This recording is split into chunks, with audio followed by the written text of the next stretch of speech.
Let's rock. When I am an old woman, I shall wear purple with a red hat which doesn't go and doesn't suit me. It's the first stanza of a poem written by Jenny Joseph in the 60s. And it's now no longer when I am old, but I suppose that's a perspective thing, because I'm almost 60 and 80-year-olds are watching this saying, "Oh, you're not so old." Oh, is that ageist? Am I going to sound like that at 80? I don't know. Anyway, and 30-year-olds are watching this going, yeah, 60, that's ancient. Anyway, you're here with me, and I'm just going to sit and chat about some of my reflections on getting older, and I have reflected deeply on this subject. And yes, I'm going to use my notes because I need to, I want to, and I'm nearly 60, so I can do whatever I like and wear purple. So there. The truth about aging. Let's rewrite the story together. So let's get comfy. I'm really comfortable. It's a Friday afternoon. I don't know why I always end up filming on a Friday. I suppose it's after work, then I can edit on a Saturday, and just a mature old YouTuber.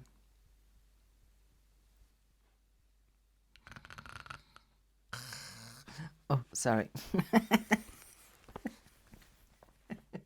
That's what it feels like when you sit down and you're nearly 60 and you've worked a long week. It's just like, oh, so relaxed. Anyway, I don't even have an introduction, but I've got a tissue up my sleeve, real granny style. So the first chapter is rewriting the narrative. We've been engendered with a belief system and a set of stereotypes, and it's absolutely amazing how this society conspires to define what aging is and then sucks everybody into believing it's true. And then we live it out, and it's complete hype. It is complete hype. And if you look at aging in almost all of the literature, although it's getting a little bit better, but in almost all of the literature, it's seen as a problem. Isn't that odd? Isn't that bizarre? And it's fed increasingly by, I researched it, I looked it up the other day, the anti-aging industry is worth about $60 billion. Cream for this, a pill for that, an injection for the next thing. I mean, I've got a prop. I do have a prop here. I don't know if any of you fell for this. I don't know if you fell for this. I did. They're called Freischur balls, blue balls. Freischur balls, not sponsored, by the way. Oh, they're a little bit moist. They've been in the deep freeze. And you take these balls and and it kind of gives me brain freeze, and you take these frozen balls and you rub them across your face. Anyway, oh dear, now I'm a little bit damp. Anyway, I bought the Freischur balls and I used them for a while, but they give me brain freeze. But now, when I do remember to use them, which isn't that often, I find it does wake me up in the morning. But a splash of cold water does the trick just as well. Anyway, if you've got Freischur balls lurking in the bottom of your deep freeze, well, yeah, that's that. And short of living in an alternate reality, I won't ever know if those Freischur balls made my blue balls made the slightest bit of difference. Ram Dass said that he said it's like the leaves turn red in autumn and you say, we've got a problem. Let's get out there with a can of green paint and paint all the leaves green. What the actual hell? We can't have all these leaves turning red. What's that all about? It's crazy, isn't it? It's just absolutely crazy. Maybe we need to learn how to get older. how to be with it instead of being so busy not getting old. It's like a full-time job, not getting old, painting the leaves green. And it doesn't mean that we don't exercise and eat sensibly and get enough sleep and all the things around caring for our bodies and optimizing for joy. Lifestyle choices can have a massive impact. What I am saying is that our true power lies in shifting our perspective. This isn't about denial, but actively choosing a more fulfilling path. Maybe the question is, what energy are you creating your tomorrow with? Fear, upset, the indigestible diet of nightly news, anger? That's the energy that you use to create with. I do bang on a lot about letting go, making place for joy, vibrating at a higher frequency, because these are our ingredients. These are the raw ingredients that we use to create our reality. And I'm really starting to get that it all starts inside. It's an inside job. Part 2. Did I say chapter 1 or part 1? Anyway, I think I said part. Part 2. Unveiling the wisdom within. I'm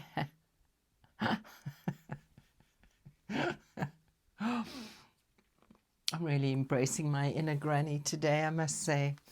Grannies are powerful old girls, powerful old biddies. We've ridden the waves of menopause. And it's really rather nice on the other side. It's sort of steady. So take heart if you're just entering menopause. It's going to be okay. It's going to be okay, my sisters. So have you made mistakes? Yes. Do you have regrets? Yes. Have you suffered? Yes. So let's shift. Let's shift. We've so much life experience, so much emotional intelligence, so much incredible insight. And I think it's really useful to reframe past regrets and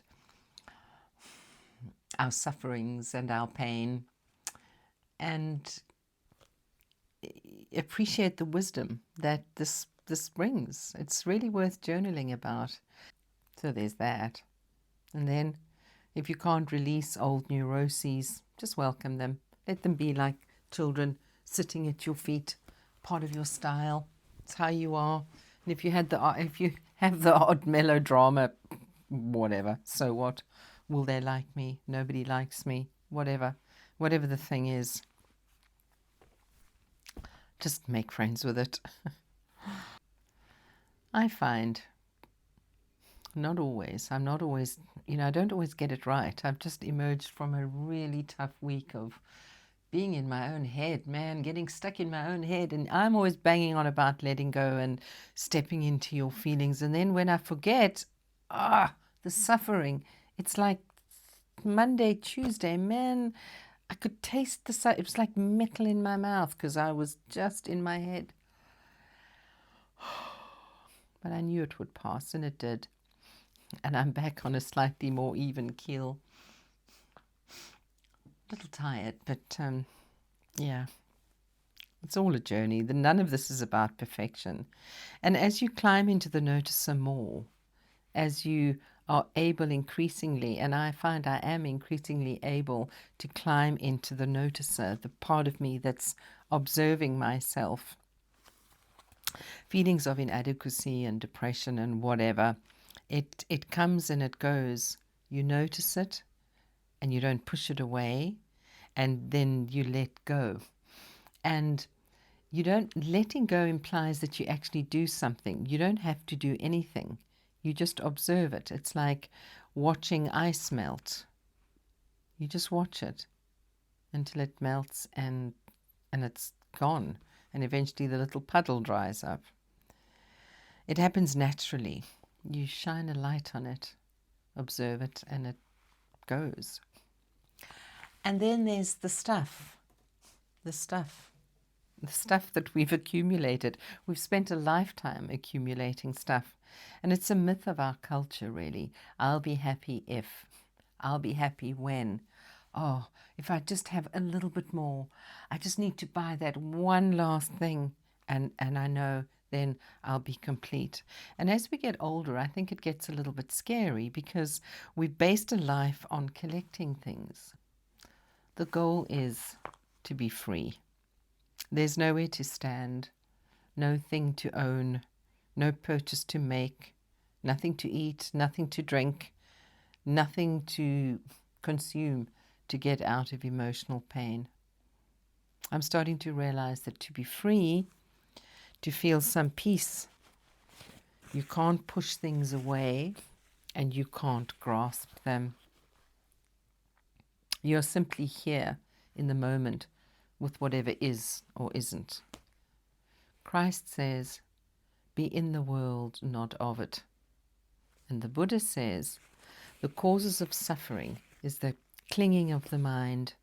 When suffering comes towards you, it's telling you something about the clinging of your mind. It's actually a gift and encourages us not to turn away from it. Now, as we age, instead of looking for pleasure, we go towards freedom. It's a different way of living. You're no longer fighting against life, denial, resistance, stress. You're just in it. The same reality in a different dimension, just a step to the left. The most powerful thing we can do in a day is dropping into stillness, dropping into the breath. That's our point of power. Not worrying about the past or the future. That's when we're in our sovereignty to create. The world is feeling chaotic. Can you feel it? And I won't add to it. And I think as elders, it's never been more important to hold a still and fearless space. We have a duty to hold a strong space. And we're equipped to. Part 3, the art of intentional growth. Over the summer, I had a long, leisurely lunch with a very dear old friend of mine, Debbie Brazendale. She's a wellness coach, and she has battled cancer and won. And she was giving me some advice. And I took it on board. And one of the things she said, oh, by the way, I'll leave a link to her wellness practice below. She's really quite remarkable. She said, you begin with the end in mind. So she said, you start off by planning your death. Get your stuff together for your family so that at the end, whenever, we don't know, whenever that's going to come, it's ready. And you've got that part sussed. You've stared at it. You've looked at it. Now, let's start living.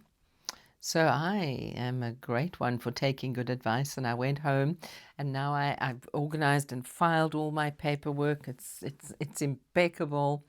I have a folder that says "So Mama's Dead," and in there is I've updated my will, all the documents that the kids will need. There's passwords and PIN numbers, and I've faced the death. And then even, it was summer holidays, so I did some Swedish death cleaning. And it was really, death can be a powerful advisor. It's not macabre or dark. It's just a reminder to live. So now we play. That's done. So let's rock. And I observe my beautiful granddaughters playing, and they go from one thing to the next and to the next. and it just in pure joy, detached from any outcome. And I think that's such a lovely reminder of how to be. Try something new. Sit with the discomfort of it. Sit with the discomfort of that conscious incompetence where you know that you don't know. Practice. Get good at it. Neuroplasticity, the ability of our brains to rewire and fire and become excellent at something, doesn't end with age. It's always available to us. This YouTube channel, I'm on video 17 of 100, and boy, I spent a lot of time researching and thinking and then filming and then uploading to the cloud and downloading to my laptop and editing. And sometimes I will craft workbooks and figure out MailerLite and diddly dum. But there's just been so much learning. And it's just a powerful reminder to myself that you're never too old. And it's never too late. And I've made new friends and new connections, and it is an endless opportunity for personal growth. And maybe 2026 we'll see.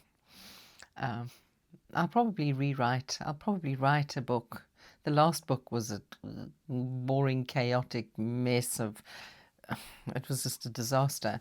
But this book's kind of writing itself, really. Each video, there's so much learning that I think there's a book in this, offering some coaching, offering some kind of transformational course. I don't know. It's exciting. But one thing I know for sure that I am leaving for my children is a legacy of Mum's jam. What Mum was thinking. And maybe for my grandchildren, what made Granny tick. Some values, some lessons. But what this channel has reminded me to do is to cultivate curiosity. I wonder what will happen if.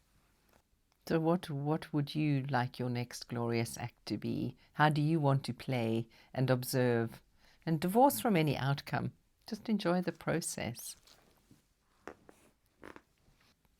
And then, of course, as my dear friend Debbie reminds us, to prioritize your well-being.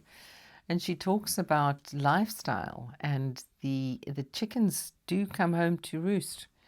How we live now, or in our younger years, and certainly how I live now as a 59, 60-year-old, the decisions I make today are going to affect future Michelle. So we prioritize our well-being, kind of a holistic health.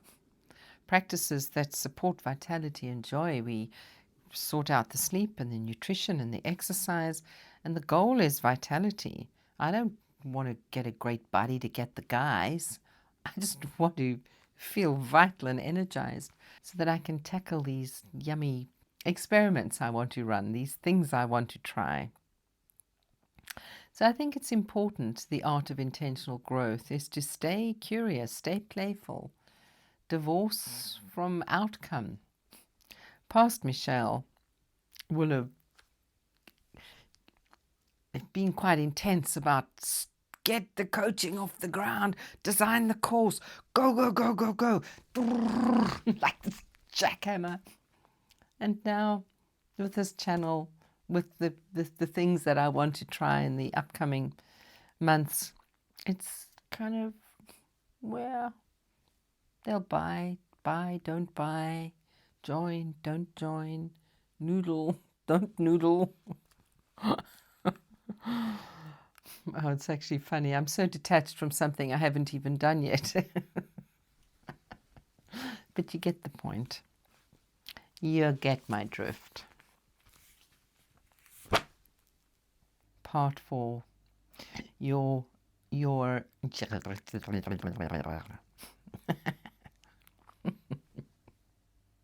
Part 4. Your authentic legacy. So, my dear fellow matriarchs, my old queens, or patriarchs, my old kings, let's stay together. Let's stay together. Let's walk this road together. I finally figured out my purpose, and that is to cultivate fearless wisdom I want to die free. I want to die detached, fully in this world, but not of it. Let's let our next glorious act be a silent revolution. We just drop into the now, into conscious presence, free of social constructs, because no one or no thing can control us in this state. The world is feeling so strange, isn't it? So join me on this journey of fearless wisdom. Let's step into the next glorious act as the powerful matriarchs and patriarchs that we are. Let's question the constructs and the norms and the literature. I'm actually quite sober. I'm just weary. The literature that reference aging with the preface of anti and become pro. I'm pro-aging. And let's stay healthy and strong without obsessing. And my sisters, if you are just stepping into menopause and you're starting to feel the hot flushes and like you're going a little bit crazy, ride the crest of that wave. Rebrand those hot flushes as power surges, as power surges. I'm not actually drunk. Don't try and medicate too much of it away, and you will emerge on an even keel. Old ladies are powerful for a reason. It has been lovely chatting with you today. Let me know your thoughts in the comments, and I will see you next time. Take care. Bye-bye.